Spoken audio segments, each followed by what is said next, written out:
Yep. And that makes him redeemable, in my mind. That should shed a little light on my character. And Christopher Walken in a supporting role is something I've seen over and over again. But he's good every time, and he's different every time. And I liked him in the father role, and I liked that he wasn't a goofy bastard in this movie. He was good. I'm sure he has to be in to some degree, and like Spielberg just can't tone that down. Well, yeah. But you're right. I mean, he's not.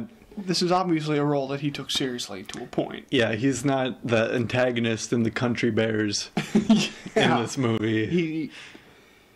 He's not the character he played in Joe Dirt, although they have the same accent. That'd be awful. Yeah, he's a father with a good sense of humor and very little respect for the United States government. And that's it. I mean, there's not a lot to this character, but he's likable. It's very interesting that they cast him in that role, because I think Spielberg's movies have always had daddy issues, like everything else. Oh, yeah. But, because, he himself has daddy issues. Yeah. And Catch Me If You Can is no exception to his... No. This movie is a walking daddy issue, which is, I think, another thing that I relate to. And, well, I mean, to be fair, I like father-son relationships. They're entertaining for me. They're something that I enjoy. It's not that I have a bad relationship with my father. I think we're doing pretty good, right, Dad? I don't think so. Yep, he agrees. We're good. I like to see that work out. There's a moment that DiCaprio and Christopher Walken share when DiCaprio's mom and dad pick him up from school because he's been teaching a class. He was nervous about going to this school, found out that the class needed a substitute teacher, stepped up and fulfilled that role. Because he didn't want to take the class. He decided he was going to act like he was teaching it. And his mom looks at him very disapproving. And then his dad looks at him straight-faced for a couple of seconds. And then they both just crack up. And it's a great moment. It's funny. But I think, definitely Christopher Walken in that kind of archetype, unfaithful or unreliable dad character that Spielberg kind of has throughout, is a very interesting take on it that you really aren't going to see anywhere else. That's true. I haven't seen it anywhere else to date. So, I mean, our average audience doesn't really care about what I'm talking about, but, the film student and everyone... For the film student and everyone, that alone is reason enough to watch this movie. Yeah, well, that and like I said, the Ocean's 11 feel. The cleverness is really just what sells it. Every step of the way. I also like the way it resolves itself in the end. The ending is something that I like because it takes a while to resolve it. And it's a satisfying resolution, I think, for everybody involved. Because there's a relationship that starts up between... Because it's a good conflict in that you can almost... It's a good conflict in that you don't know how this could end happily. Yeah. And he's just constantly on the run. He's constantly in trouble. He has to meet up with this at some point, and he has to take responsibility for everything he's done at some point. Exactly. It's just a matter of when. And he's a likable character, but he's done so much wrong that I have a hard time being like, oh, let the guy go. I mean, he stole millions of dollars. You gotta pay that back. Yeah. So it satisfies both of those. And, the man deserves his freedom, but he also needs to pay for his crimes. It's satisfying, and it's a good movie.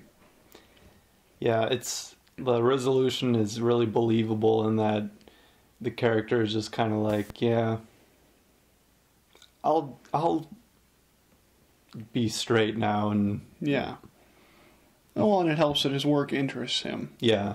But, yeah, like, I'll use my skills for good. Yeah. Yeah. Compromise. All right, Matt. Speaking of compromises, Eternal Sunshine of the Spotless Mind. Not at all.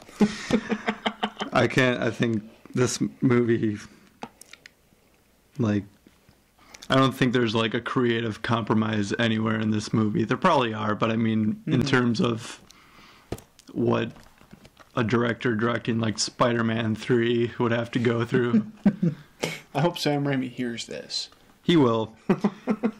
He does right now, even before we broadcast it. All right, Sean. Anyway.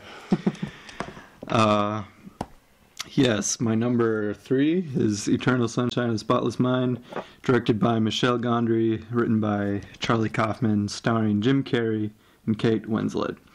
And I've never seen anything like this movie prior or... Well, yeah, I've seen stuff like it afterward, but nothing that I really liked as much as this concept of erasing someone out of your memories.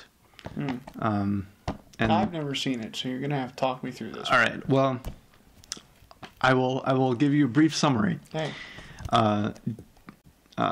Movie starts out where Jim Carrey and Kate Winslet are in a relationship, and it's Valentine's Day. And no, what am I saying? I haven't seen this in a while. Movie starts out where Jim Carrey and Kate Winslet meet each other for the first time, and kind of in the same way that WALL-E has its first, like, pretty lengthy opening of no dialogue. It's kind of the same way in that Kate Winslet and Jim Carrey are just kind of following each other around, like they just happen to be going in the same place. Oh. Just for an absurd amount of time. Like they both get on a train and go to a beach, and then get on the same train again and like go to a restaurant. And okay. So we kind of follow them from their initial meeting to their first date to and then cut to their breakup. And we slowly figure out as the movie progresses that she erased him from her memory through this, new kind of technology, this new method of, 21st century, whatever. And we live then. And so Jim Carrey decides that he wants to erase her from his memory. And the rest of the movie is him in his brain going through the memories and getting rid of them, and the memories are visually decaying as they go through it. And about halfway through the erasing process, he realizes that he doesn't want to erase her anymore, because they start with the events that led to the breakup and go backward. Oh, okay. So they start with the bad stuff and they're going to the good stuff. So he's got the painful out of the way already. Yeah.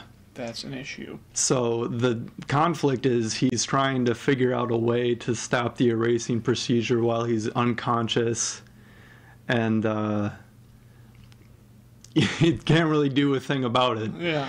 He's just trying to hold on to it as much as he can, and the version of Kate Winslet's character in his memories is trying to help him do that. Well, that's good of her. So that it's this really weird dynamic in that they start every scene playing out the event that happened, and then they go into it being conscious that they're just in his head.